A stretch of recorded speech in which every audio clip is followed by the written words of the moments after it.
जय हिंद एवरीवन। कैसे हैं आप सभी। तो चलिए आज का अपना टॉपिक स्टार्ट करते हैं। जैसा कि कल हमने जम्मू कश्मीर के बारे में पढ़ा था, जम्मू कश्मीर के बारे में हमने क्या समझा था कल, थोड़ा सा प्रीवियस रिवीजन करें। जम्मू कश्मीर के बारे में आप मुझे बताएंगे। कल हमने पढ़ा था कि जम्मू कश्मीर के लिए जो विलय पत्र पर हस्ताक्षर हुए थे वो कब हुए थे। जल्दी जल्दी बताएंगे, जल्दी फास्ट जल्दी। तो विलय पत्र पर हस्ताक्षर हुए थे 26 अक्टूबर 1947 को। अच्छा एक चीज बताइए, पटेल जी ने, सरदार वल्लभ भाई पटेल जी ने, जो हमारे स्वतंत्र भारत के पहले गृह मंत्री थे, उन्होंने बहुत अहम भूमिका निभाई थी, नहीं निभाई थी स्वतंत्रता के समय। अगर वो इन रियासतों का विलय नहीं करते तो भारत बहुत छोटा नहीं हो जाता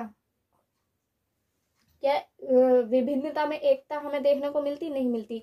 इतनी विभिन्नताएं, दक्षिण भारत के राज्यों में कितने देश बन जाते हैं। भारत के जो हम अब राज्य पढ़ते हैं, भारत का नाम लेते हैं, वो ऐसा होता। इधर उत्तर प्रदेश राज्य, उत्तर प्रदेश देश, जैसे हम कहते हैं ना नेपाल देश जा रहे हैं, तो ऐसे ही कहते हैं हम उत्तर प्रदेश देश जा रहे हैं। हम नीचे कहते हैं तेलंगाना देश जा रहे हैं, उड़ीसा देश जा रहे हैं, इस तरीके से बोलते। तो ऐसा अच्छा होता नहीं होता।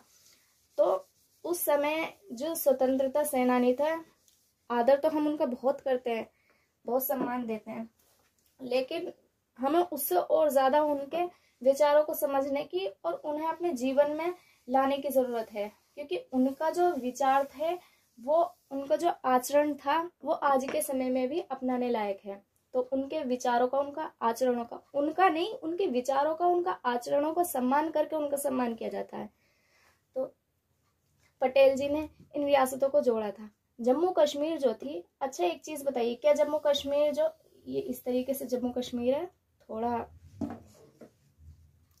हृदय बन गया है। हृदय, हृदय समझते हैं ना, हृदय इस तरीके से जम्मू कश्मीर का आता है।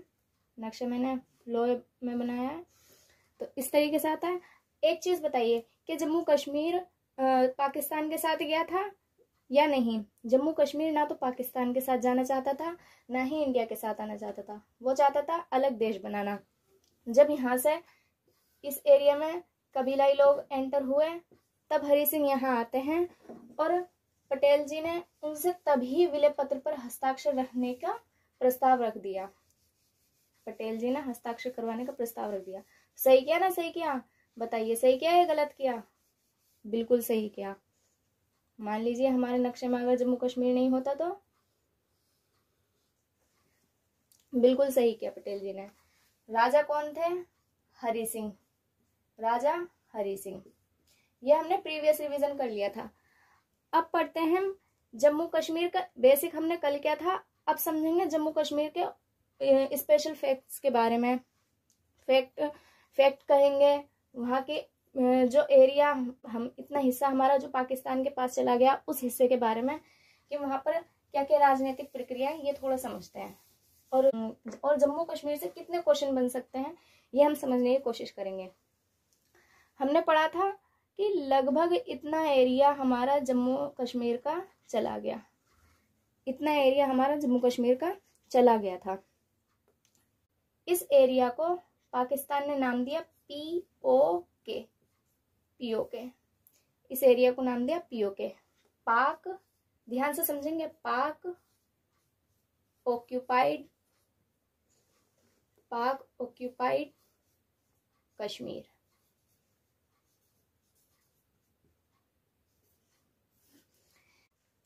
इस एरिया को क्या नाम दिया? POK। और इस POK मीन्स पाक ऑक्यूपाइड कश्मीर। और इस POK में से भी उसने 3 एरिया कर लिए। 3 एरिया कैसे कर लिए? जैसे कि ये एरिया कर लिया और एक ये एरिया कर लिया। इसे कहा गिलगित। क्या कहा? गिलगित। और इसे कहा आजाद कश्मीर। इसे क्या कहा? आजाद कश्मीर। और इसे कहा बाल्टिस्तान। क्या कहा? बाल्टिस्तान। इस पूरे एरिया को कहा POK, पाक ऑक्यूपाइड कश्मीर। और इसे कहा, इसमें 3 हिस्से बना लिए, जिसमें से ये था गिलगित, ऊपर लिख देती हूँ, गिलगित, बाल्टिस्तान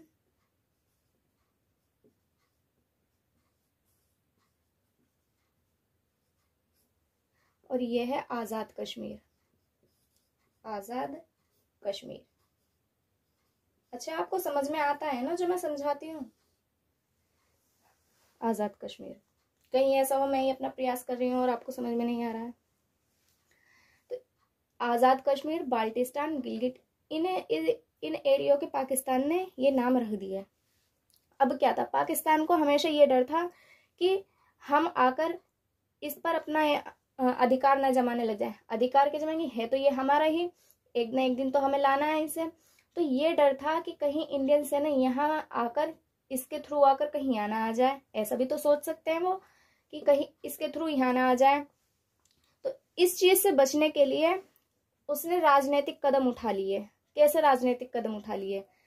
यहाँ पर हिस्सा है, यहाँ के हिस्से को अमेरिका को दे दिया। किसे दे दिया? अमेरिका को दे दिया। किस चीज के लिए अमेरिका को किस चीज के लिए दिया? सैनिक अड्डा बनाने के लिए। सैनिक अड्डा, सैनिक अड्डा मतलब इस एरिया का यूज करेगा अमेरिका अपनी सेना के लिए।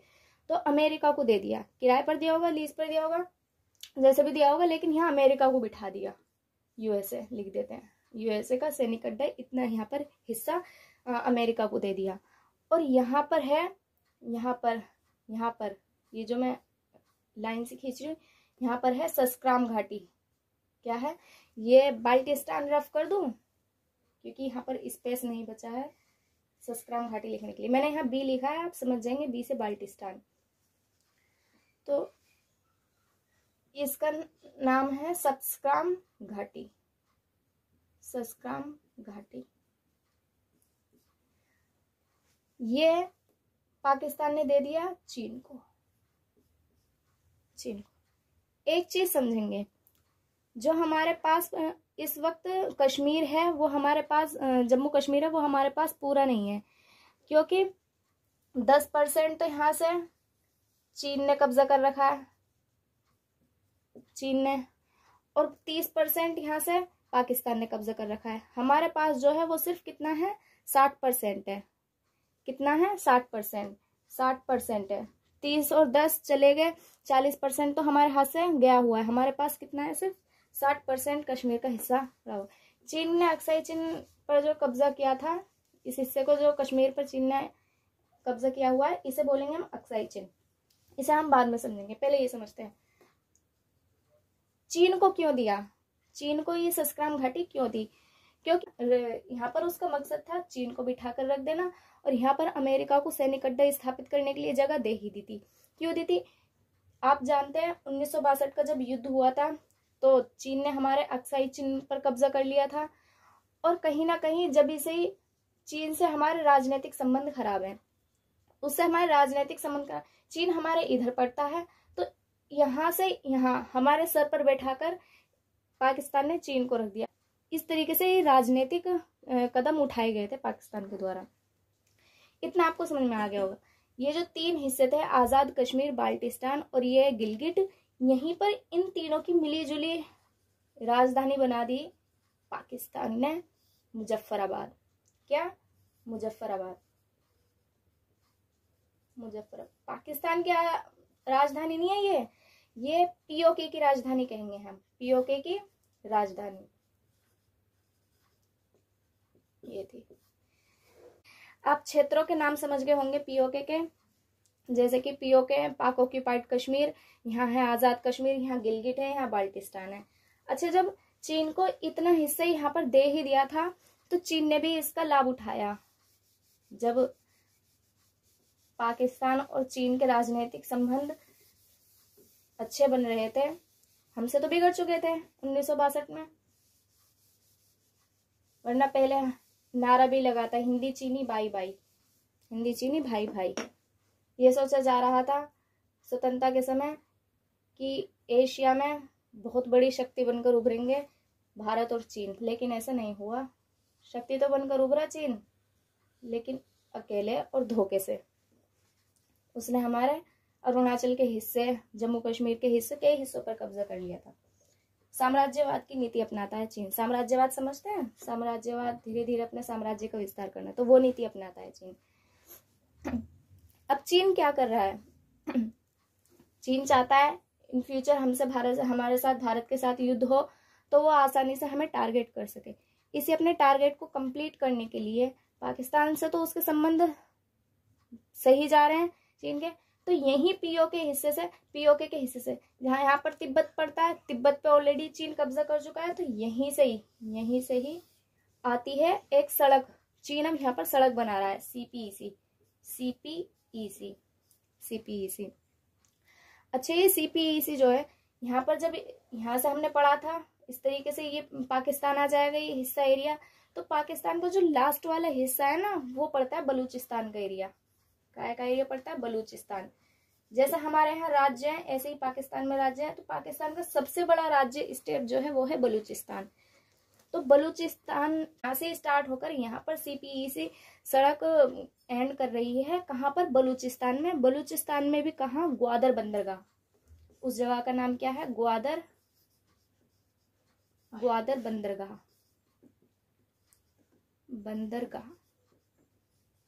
ग्वादर बंदरगाह पर ये सड़क का निर्माण हो रहा है। सड़क किसकी है? चीन की है। खर्च चीन कर रहा है।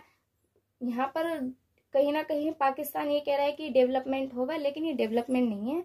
यहाँ पर हमें भारत को टारगेट करने के लिए यहाँ पर ये सड़क बनाई जा रही है। ये सीपीईसी की फुल फॉर्म क्या? लिख लीजिए, चाइना, यहाँ पर लिख लीजिए सीपीईसी, चाइना पाकिस्तान इकोनॉमिक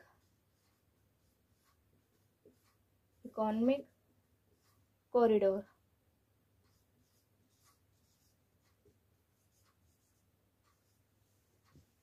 आप इसे ऐसे भी बोल सकते हो, चाइना पाक इकोनॉमिक कॉरिडोर। तो इस एरिया के बारे में आज हम सिर्फ इतना ही समझते हैं। नेक्स्ट, अभी जम्मू कश्मीर खत्म नहीं हुआ है, इसके बारे में हमें अभी और समझना है। इसका ज्योग्राफिकली हमें थोड़ा सा और समझना है। यह अभी एग्जाम के पर्पज से इनफ नहीं है, अभी थोड़ा सा और समझेंगे। कल को हम इसे फिनिश कर देंगे। अगर आपको मेरी वीडियो अच्छी लगी हो, मेरा कंटेंट पसंद आया हो, आपको कुछ समझ में आया हो, मेरी वीडियो से थोड़ा भी समझ में आया हो, तो मेरी वीडियो को शेयर, लाइक एंड सब्सक्राइब जरूर करिएगा। मिलते हैं नेक्स्ट क्लास में। Thank you so much.